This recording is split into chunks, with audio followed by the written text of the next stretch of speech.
back here with yet another video. Today we're showcasing Vegeta, also known as Goku inside the game.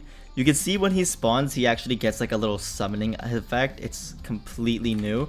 You can tell this because when I spawn in this, he doesn't have the cloud. It's like his own summoning sphere, okay? Also, the VFX for him is broken right now, but let's get straight into it. On placement, he has 6.7k damage, 37 range, and 2.6 SPA. Now, he can actually reach his entire map. You just have to like go on top of this pineapple and click right around here. You can see it covers the whole map, just like the blue area, which is absolutely insane for a unit. And his passives are actually OP as well. I'm not going to go through every single one. I'm just going to explain like the most important ones. At the back, you can see right here that he gives us an extra life stock. On top of that, he ends up getting 125% damage for 30 seconds. Once these 30 seconds pass, every crit performed gives him 3 SPA and 5% damage.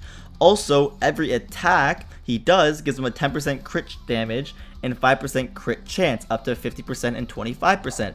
The difference is that these reset on crit while these do not. They're permanent buffs, okay? And when he lands a critical attack, he deals a bonus attack for 25% of his damage, okay? And he has a 25% chance to auto-execute any enemies under 10% HP.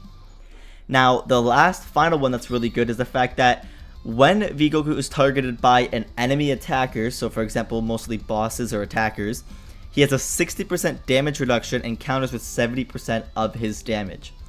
Let's move on to the next ability. He ends up going to an EAOE attack called Final Blitz. He now does 25,000 damage, 44 range, and 3.8 SPA. So already you're seeing a really big improvement. He's not one-tapping these guys as we're a little bit further into the match, but later on we will get him to the point where he one-taps them. If we upgrade further, he now gets the transformation called Call Me Super Vegeta. He's just Super Saiyan. His attacks ignore elemental disadvantages. So for example, since he's orange, yeah, it says right here, purple element, he does 50% minus 50% damage against red elements, okay? But because of the fact that he has his new ability, he's immune to it. It doesn't work on him, okay? His next attack actually ends up being a line. It's a very thick line, which is good.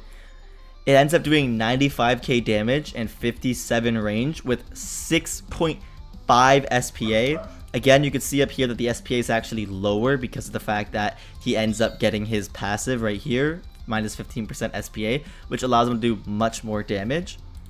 His final upgrade brings him to 192k damage, 76 range basically, and 6.4 SPA, which will be lower when you see up here.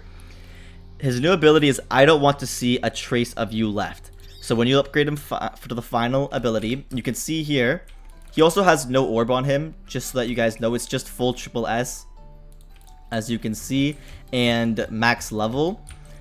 Also, he has all-star, so he gets like that 10% range. But you can see where I placed him, he quite literally hits everywhere on the entirety of the map. There's this tiny little spot he misses here, and he hits all up there. If I were to just move him over slightly to the right, he would end up hitting this back area here. But he ends up doing 52k DPS, which is, I would say, insane, mind you. These guys are actually getting a lot of HP, so let's get this moving on. So when we upgrade this guy to his second last level and click this ability, he now ends up doing way more damage and actually does 69.8k. And if we upgrade it one further and we give them the red spirit times 4, which we just have to wait for this ability to go off. We have to wait for 30 seconds. Also, his final ability is I don't want to see a trace of you left. And it's a line AoE nuke that deals 3x the damage to normal units, and it ends up doing 15x to boss enemies. So there's no bosses here, so nothing will happen. You can see his ability right there that he threw the rocks. It also has only a 600-second cooldown, so you can use it multiple times, which makes it very overpowered. Also, all enemies that are under 20% HP instantly die, excluding bosses. Let's quickly get this right here to just show you his final damage. 85k with one of the most broken units there is. He is carrying basically by himself to wave 45. These guys are not placed in like optimal spots, But overall, he's really good. I like how he floats a little bit, as you can see at the bottom. And he's got like this yellow chakra or like aura around him from King Bao. I just want to go back to the map. I want to review the map. Can I not review the map? Okay, I guess I can't. But you can see once the ability actually goes away, he's going to lose like that little red thing around him. It's only because of King Bao. But overall, he does an insane amount of damage. I mean, in that amount of time, he did 203 million damage. I mean, he's still attacking as these enemies are going by, as you can see. But an 85,000 damage unit is insane. If you compare it to something like, where is he? Right here, we have Rengoku. He just does not do as much damage. When he's completely maxed, he only does about, I believe, 26k. If he has that buff, he'll do about 40k-ish, which is already lower than Vegeta. And the difference between it is that Vegeta also gets like the crit chance and crit damage increase a lot.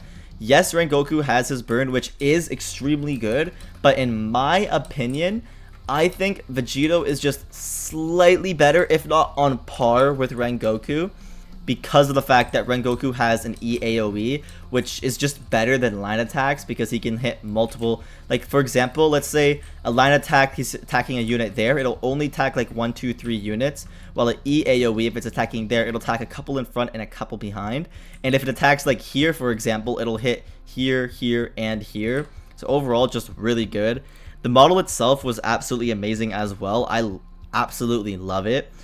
I know his shiny form is basically opposite. He has orange shirt with blue bands around him, so it's pretty cool. They have like the earrings and everything. It's just an insane unit, and I'll let you guys know as soon as I end up getting the new Alucard unit, and I'll showcase him for you guys as well.